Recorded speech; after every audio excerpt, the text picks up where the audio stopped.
Hey everybody, this is Alberto from A to Z Tactical Academy, and if you compete, you know you have to do this. But if you don't compete, it's also good to know. Can you shoot while you're moving or even running? Today, I'm gonna test that. Alright, if you've done any USPSA or IPSC competition, you know that there are stages in which you are required to be shooting while you're walking, whether it's laterally, backwards, or forwards, right?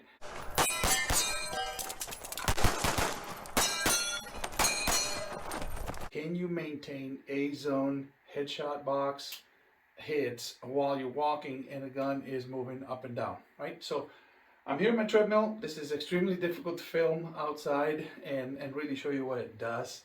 So I'm going to show you some tricks. The name of the game is compliance. So what is compliance, right?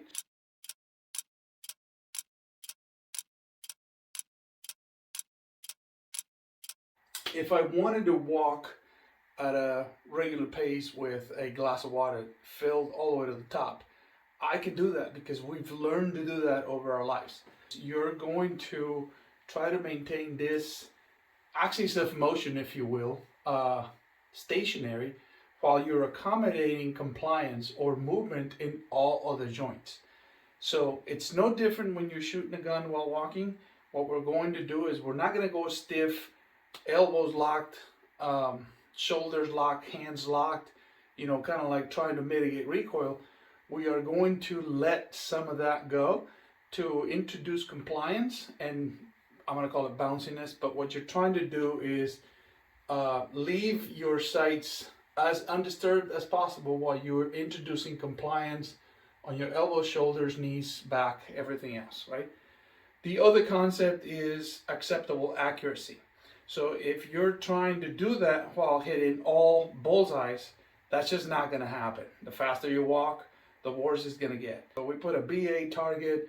We want to hit the X in the center, not realizing that the whole 2.5 inch circle is a score of 10. So it doesn't need to be there. So acceptable accuracy and compliance is the name of the game in this thing. This is very difficult to film outside where I could be walking and shooting, and I do not recommend you do this at the local gym. They'll probably kick you out. I'm going to try to film it here. I have no idea how noisy this treadmill is going to be.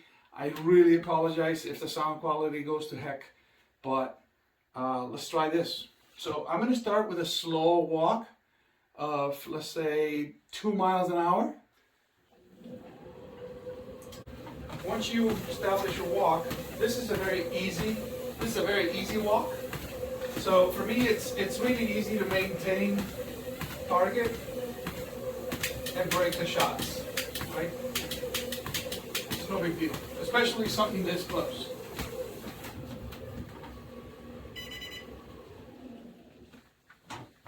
So a very easy walk is very achievable. Basically, you're holding your target and walking slowly towards. If you've seen competitions on YouTube, there's guys at the A-class, master, grandmaster level that are literally running and shooting. So that is something you can also practice. If you don't have a treadmill at home, do it outside. Hopefully you have BLM land, desert, farmland, somebody that has a place where you can do this. So now I'm going to go to about 3.5 miles an hour, so a little bit faster.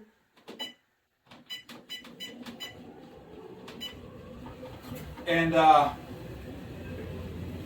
then maintain my shots on target. So here we are, 3 miles an hour. I can still do this. You can see that when I set my foot down, I get a little more bounce, right? You can minimize that by crouching. But the secret's really in the arms.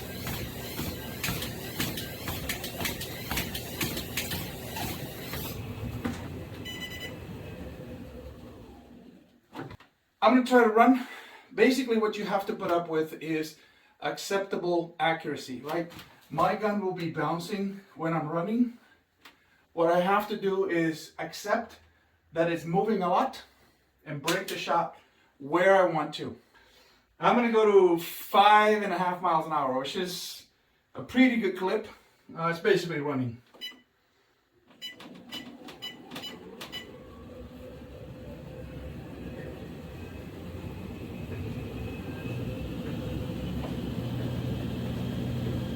All right, here we go.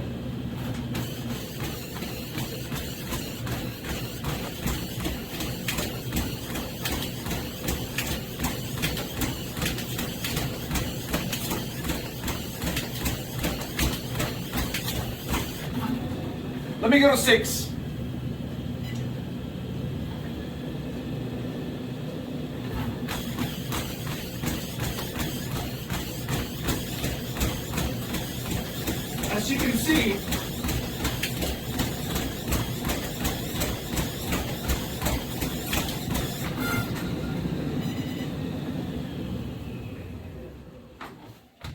As you can see, I'm able to hold the red laser in the A zone of a USPSA target.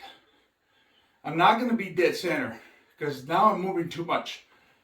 But still, those are all A hits. So, sorry. So you can definitely train to get this done. If you have a home treadmill, this helps a lot. And when you go to competition, this wouldn't surprise you at all. I have to confess, I'm cheating because I have a cert gun which allows me to see a red laser as soon as I'm prepping the trigger. So as it's moving, I can see when is it, as I'm doing this number 8 figure or this side to side. If you notice when I was running, my movements were more like a semi-arc, side to side. Some people will have a number 8 figure, an infinite symbol, and some people have a straight up and down bounce. But it allows me to see when is the time to break the shot, right? So I'm kind of cheating. So what I'm going to do is shut off the red laser, not have it. There's my keys. Now I don't have a red laser, I only have a green one. So let me see if I can do the same thing now without this cheating part.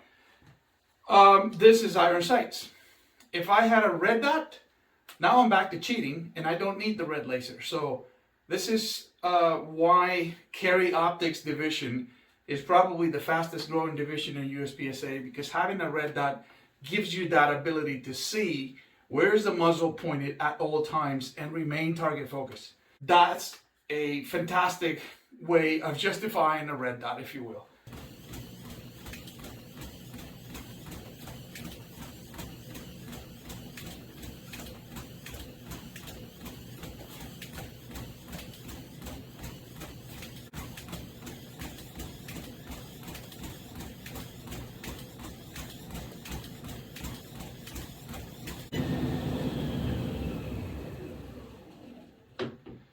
Alright.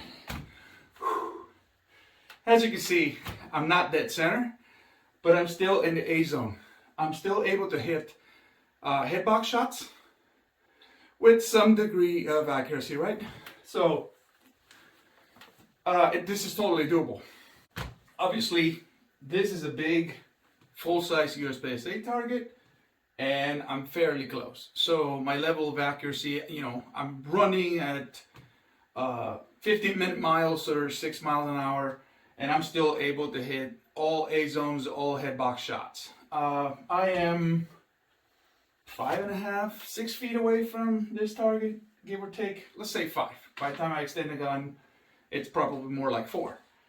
Let me put this target on. It's the silhouette of a USPSA target, but this is scaled so that for every foot of distance, it will simulate a 1 yard optical illusion. So put it at 5 feet will give me a 5 yard USPSA size target. Let me see if I'm able to maintain A shots or A zone shots and headbox shots at 5 yards. That would be more kind of what you would see in competition. You'd see in competition some 7, some 10 yard shots. You probably won't be running and moving for those. You'll be in a shooting box. But the targets that you'll engage along a path will probably be less than 5 yards. So if I'm able to keep A-zone targets or A-zone shots at 5 yards, better. So I have that target over there. I'm about 5 feet away. Visually, it simulates a 5-yard target, full-size USPSA. I'm still gonna keep my cert gun without the red laser, so just the shot indicating. And let's see if I can do this.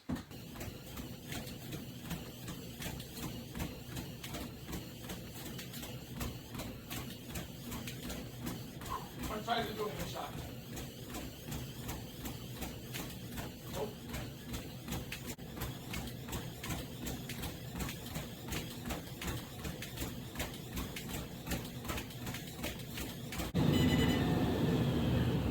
All right. That was more of a 50-50. I can honestly say about five of the shots were in the A zone, the others were in the Z zone. So there you have it. This is a great skill to practice for competition, but it may also come in play in hunting, and it definitely will come in play in defensive shooting. The other thing you can try is, where is your limit, right? Keep going faster and faster and see at what point you just cannot hit that target at all. It's important to find your limit. That way when you're in competition where it matters, you know how fast you can go.